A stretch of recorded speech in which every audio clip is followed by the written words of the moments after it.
वक्त होता है सन 1978 का। हमें एक शहर को दिखाया जाता है जिसका नाम डेनवर है और इसी शहर में एक लड़का साइकिल से जा रहा होता है। तभी उसके सामने काले रंग की एक वैन रुकती है जो उस बच्चे को अपने साथ ले जाती है। दरअसल इस शहर में मास्क वाला एक सीरियल किलर है जो बच्चों को अगवा करके अपने साथ ले जाता है और इसे कहा जाता है चाइल्ड अबडक्टर। इसी शहर के एक घर में फिनी और उसकी बहन ग्विन को दिखाया जाता है जो अपने पिता के साथ रहते हैं। उसके पिता का बिहेवियर उनके साथ बिल्कुल भी अच्छा नहीं होता क्योंकि वो बहुत ज़्यादा अल्कोहल पीते हैं। फिनी और ग्विन की मॉम अब इस दुनिया में नहीं है। साथ ही फिनी जब स्कूल जाता है तो वहाँ पर उसे कुछ बच्चे हमेशा परेशान करते हैं। फिनी उनका मुकाबला नहीं कर पाता, पर तभी वहाँ पर उसी की क्लास का एक लड़का आता है जिसका नाम रॉबिन है। वो उन लड़कों से कहता है कि आज के बाद तुम इसे कभी परेशान नहीं करोगे। रॉबिन से सब डरते हैं, इसीलिए वो लड़के वहाँ से चले जाते हैं। रॉबिन फिनी से कहता है कि मेरी मैथमेटिक्स बिल्कुल भी अच्छी नहीं है, क्या तुम मुझे स्कूल के बाद मैथमेटिक्स पढ़ा सकते हो? फिनी कहता है कि हाँ, मैं ऐसा ज़रूर करूँगा। और अब ये दोनों के दोनों बहुत अच्छे दोस्त बन जाते हैं। वहीं स्कूल में अब दो डिटेक्टिव्स आते हैं। इस कहानी की शुरुआत में ग्रैबर ने जिस बच्चे को किडनैप किया था वो इसी स्कूल में पढ़ता है और वो दोनों के दोनों डिटेक्टिव्स फिनी की बहन ग्विन को अपने पास बुलाते हैं और उससे पूछते हैं कि तुम्हें कैसे पता चला कि ग्रैबर जो कि किडनैपर है उसके पास ब्लैक कलर के बलून्स थे। दरअसल जिस बच्चे को ग्रैबर ने किडनैप किया है उसकी बहन ग्विन की क्लास में पढ़ती है और ग्विन ने उसे बताया था कि किडनैपर के पास ब्लैक कलर के बलून्स थे। डिटेक्टिव्स कहते हैं कि जहाँ से उस लड़के को किडनैप किया गया था वहाँ पर हमें ब्लैक कलर के बलून्स मिले थे। तुम्हें ये बात कैसे पता चली? क्या उस वक्त तुम वहाँ पर थी? ग्विन कहती है कि नहीं, मैं वहाँ पर नहीं थी, मैंने सपना देखा था। और यहाँ पर हमें पता चलता है कि ग्विन जो भी सपना देखती है वो सच हो जाता है। अब अगली सुबह ग्विन के पिता ग्विन को बहुत डांट रहे होते हैं क्योंकि उनके ऑफिस में भी पुलिस आ गई थी और उनसे पूछताछ कर रही थी और इसकी वजह ग्विन थी क्योंकि ग्विन ने उन्हें बताया था कि ग्रैबर के पास ब्लैक कलर के बलून्स थे जो कि सच था। ग्विन के पिता उसे डांट रहे होते हैं। ग्विन कहती है कि मुझे सपना आया था, मैंने सपने में देखा था कि उस किडनैपर के पास ब्लैक कलर के बलून्स हैं। उसके पिता कहते हैं तो तुम्हें भी तुम्हारी मॉम की तरह सपने आते हैं, सपने कभी सच नहीं होते, तुम्हें उनके बारे में किसी को बताने की जरूरत नहीं है। ग्विन और फिनी अपने पिता के बिहेवियर से बहुत ज्यादा परेशान होते हैं। वहीं हमें फिनी के नए दोस्त रॉबिन को दिखाया जाता है। जब वो जा रहा होता है तो उसके सामने हमें वही काले रंग की गाड़ी को दिखाया जाता है जिसके अंदर ग्रैबर आता है और बच्चों को उठाकर ले जाता है और अब वो रॉबिन को भी किडनैप कर लेता है। इसके बाद फिनी को स्कूल में बचाने वाला कोई भी नहीं होता, इसीलिए बच्चे एक बार फिर से उसे परेशान करना शुरू कर देते हैं और जब वो फिनी को परेशान कर रहे होते हैं तभी वहाँ पर ग्विन आ जाती है। ग्विन उन बच्चों का सामना करती है और अपने भाई को बचा लेती है। स्कूल खत्म होने के बाद ग्विन अपने भाई फिनी से कहती है कि तुम घर जाओ, मैं अपने दोस्त के घर जा रही हूँ, आज रात को मैं वहीं रुकूंगी। फिनी अकेला ही घर की तरफ निकल पड़ता है। अभी वो अपने सामने देखता है कि काले रंग की एक गाड़ी है जहाँ पर एक आदमी है और ये और कोई नहीं बल्कि ग्रैबर है जो बच्चों को किडनैप करता है। वो नीचे से अपना कुछ सामान उठा रहा होता है। वो फिनी से मदद मांगता है और जब फिनी उसका सामान उठाकर उसकी गाड़ी के पीछे डालने वाला होता है कि ग्रैबर गाड़ी के अंदर से बहुत सारे बलून्स निकालकर फिनी को गाड़ी के अंदर बंद कर देता है। फिनी बेहोश हो जाता है और जब उसे होश आता है तो वो एक अंधेरे कमरे में होता है। ये कमरा पूरी तरह से साउंड प्रूफ है जिसका मतलब ये है कि यहाँ पर चीखने चिल्लाने का कोई भी फायदा नहीं है, यहाँ से कोई आवाज़ बाहर नहीं जाती। और तभी फिनी के सामने ग्रैबर आता है जिसने एक बहुत ही भयानक मास्क पहना होता है। वो फिनी से कहता है कि तुम्हें डरने की जरूरत नहीं है, मैं तुम्हें नहीं मारूंगा, और ये कहकर वो चला जाता है। ग्रैबर के जाने के बाद वो चारों तरफ देखना शुरू कर देता है। दरअसल ये एक बेसमेंट होती है और यहाँ पर उसे एक विंडो, एक टॉयलेट और एक काले रंग का फोन दिखता है। इसके अलावा यहाँ पर कुछ भी नहीं होता। फिनी फोन उठाकर चेक करता है लेकिन वो डेड होता है। फिनी अब यहाँ पर परेशान है, उसे नहीं पता कि वो यहाँ से कैसे निकलेगा। और जब वो वहाँ पर लेटा होता है तभी फोन की घंटी बजती है जिसे सुनकर फिनी हैरान हो जाता है। फोन के पास जाता है और इससे पहले कि वो फोन उठाता फोन की घंटी बंद हो जाती है। यहाँ पर ग्रैबर भी आ जाता है। वो कहता है कि ये फोन काम नहीं करता, मैंने भी एक बार इसकी घंटी सुनी थी लेकिन वो घंटी क्यों बजी मुझे नहीं पता, हो सकता है कि स्टैटिक चार्ज की वजह से घंटी बजी हो। और ये कहकर वो वहाँ से चला जाता है। उसके जाने के बाद एक बार फिर से फोन की घंटी बजती है। तब फिन उस फोन के रिसीवर को उठाता है और दूसरी तरफ से उस बच्चे की आवाज़ सुनाई देती है जिसे सबसे पहले किडनैप किया गया था जिसका नाम ब्रूस है। वो फिनी को बताता है कि ज़मीन में एक टाइल है, तुम उस टाइल को तोड़कर वहाँ से सुरंग बनाकर इस जगह से निकल सकते हो। यहाँ पर सबसे हैरानी वाली बात ये होती है कि जब फ़ोन डेड है तो उसकी घंटी कैसे बजी, लेकिन यहाँ पर फिनी उसकी बात को मानता है और टाइल को तोड़कर वहाँ पर गड्ढा बनाना शुरू शुरू कर देता है और गड्ढे से जो भी मिट्टी निकालती है वो उसे कमोड के अंदर फ्लश कर देता है।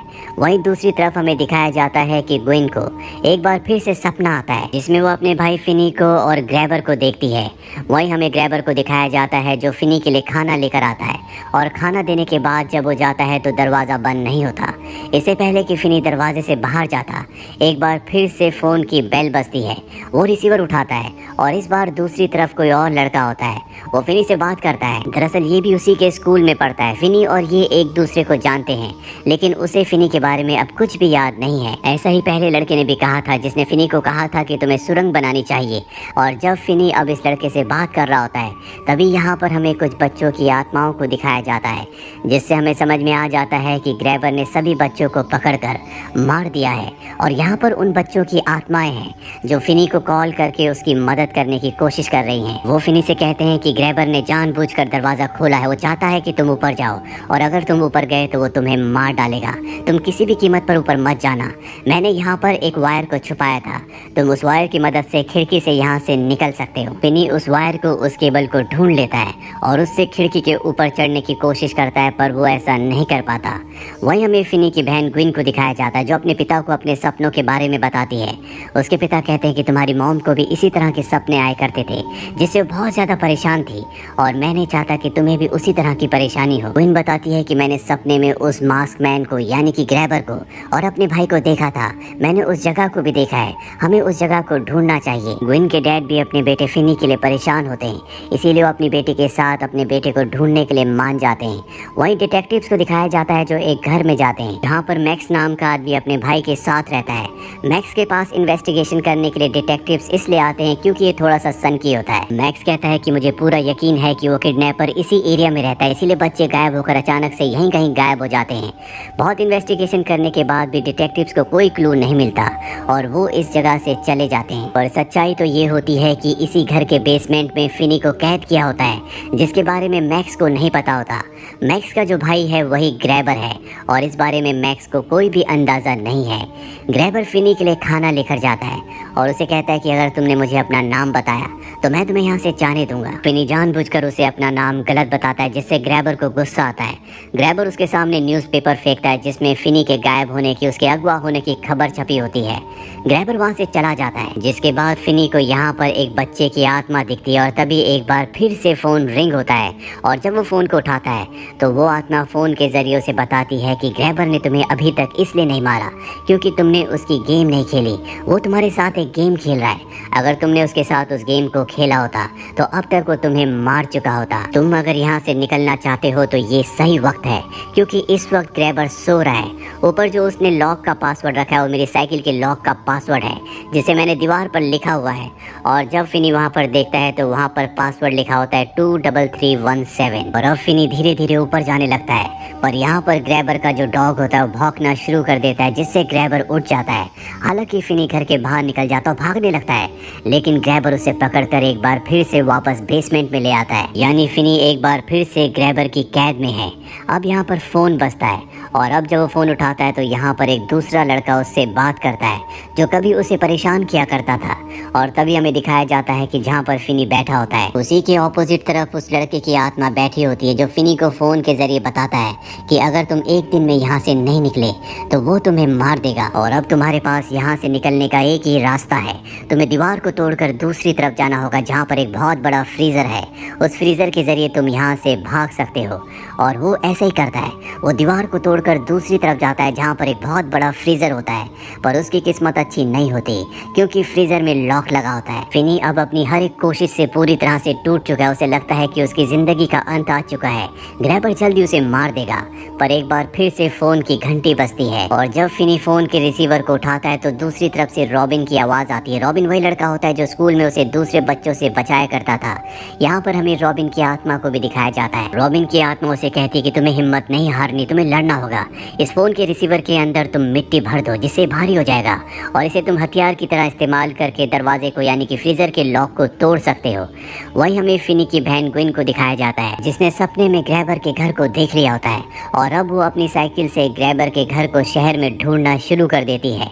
और तभी उसके सामने उन 5 बच्चों की आत्मा आ जाती है जिन बच्चों को ग्रैबर ने मार दिया है। ग्विन उनकी आत्मा को देखकर गिर जाती है और तभी उसकी नज़र सामने वाले घर के नंबर पर जाती है जो होता है 7741 और ये वही घर होता है जिसे उसने अपने सपने में देखा था। इसीलिए जल्दी से घर आकर वो डिटेक्टिव्स को इस बारे में बता देती है। वहीं हमें ग्रैबर के भाई मैक्स को दिखाया जाता है जिसे अपने भाई पर शक हो जाता है और जब वो नीचे बेसमेंट में जाता है तो वहाँ पर उसे फिनी दिखता है। पर इससे पहले कि मैक्स फिनी को यहाँ से बचा कर ले जाता, पीछे से ग्रैबर अपने भाई को मार देता है और अब वो अपने डॉग को दरवाजे पर बांधकर फिनी को मारने के लिए अंदर आता है। फिनी अपनी जान बचाने के लिए इधर उधर भागता है और तभी ग्रैबर एक गड्ढे के अंदर गिर जाता है जो कि फिनी ने उसके लिए एक ट्रैप बनाया था और अब वो उस गड्ढे के अंदर फंस चुका है। जिसके बाद फिनी टेलीफोन की वायर से उसे मार देता है पर अभी भी वो बाहर नहीं निकल सकता क्योंकि दरवाजे पर डॉग है जो कि बहुत ही खतरनाक है। वहीं फिनी की बहन ग्विन को दिखाया जाता है जो डिटेक्टिव्स के साथ ग्रैबर के घर पर आ जाती है। ये सब के सब नीचे बेसमेंट में आते हैं जहाँ पर इन्हें बहुत सारे बच्चों की बॉडीज मिलती है जिन्हें ग्रैबर ने मार दिया है। वहीं फिनी बेसमेंट पे होता है लेकिन वहाँ पर अब तक कोई भी डिटेक्टिव नहीं पहुँचा, जिसका मतलब ये है कि ये कोई दूसरी बेसमेंट है। उसके सामने वो खतरनाक डॉग है। फिनी फ्रीज से कुछ मीट के पीसेस निकालता और डॉग की तरफ फेंकता है जिससे डॉग रास्ता छोड़ देता है। वो ऊपर आता, उसे पासवर्ड पता होता है और पासवर्ड से दरवाज़ा खोल कर वो बाहर आ जाता है। हमें दिखाया जाता है कि बाहर पुलिस की डिटेक्टिव्स की गाड़ियाँ हैं जिन्हें बेसमेंट में बच्चों की बॉडीज मिली थी और यहाँ पर पता चलता है कि ग्रैबर के 2 घर थे जो कि आमने सामने थे। एक घर में बच्चों को किडनैप करके रखता था और दूसरे घर के बेसमेंट में वो बच्चों की बॉडीज को दफनाता था। और अब पूरे के पूरे रहस्य का पर्दाफाश हो चुका है।